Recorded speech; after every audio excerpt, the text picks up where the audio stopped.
نحمدہ ونصلی علی رسولہ الکریم اما بعد فاعوذ باللہ من الشیطان الرجیم بسم اللہ الرحمن الرحیم فقال رسول اللہ صلی اللہ علیہ وسلم انما الاعمال بالنیات او کما قال علیہ الصلاۃ والسلام۔ بہت سارے دوست یہ سمجھتے ہیں کہ اگر ہمارا کیریئر شروع نہیں ہوتا تو کیا ہمیں نکاح کر لینا چاہیے۔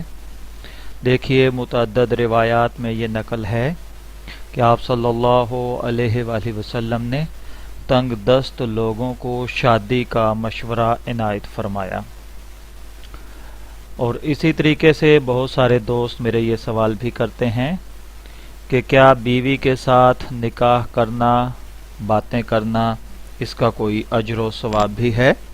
تو میرے دوستو، آج سن لیجئے کہ بیوی کے ساتھ پیار سے باتیں کرنا، حتیٰ کہ اس کے منہ میں لقمہ ڈالنا یا اس کے ساتھ باتیں کرنا، یہ تہجد کے اندر نفل پڑھنے سے زیادہ اجر و ثواب کا حامل ہے۔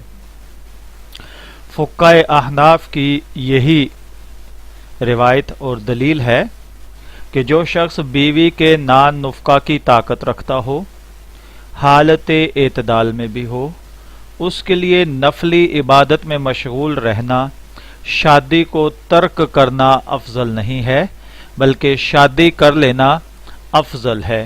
اس میں فقہائے حنفیہ کی یہی رائے ہے۔ ایسے شخص کے لیے نکاح کرنا نفلی عبادت میں مشغول رہنے سے افضل اور بہتر ہے۔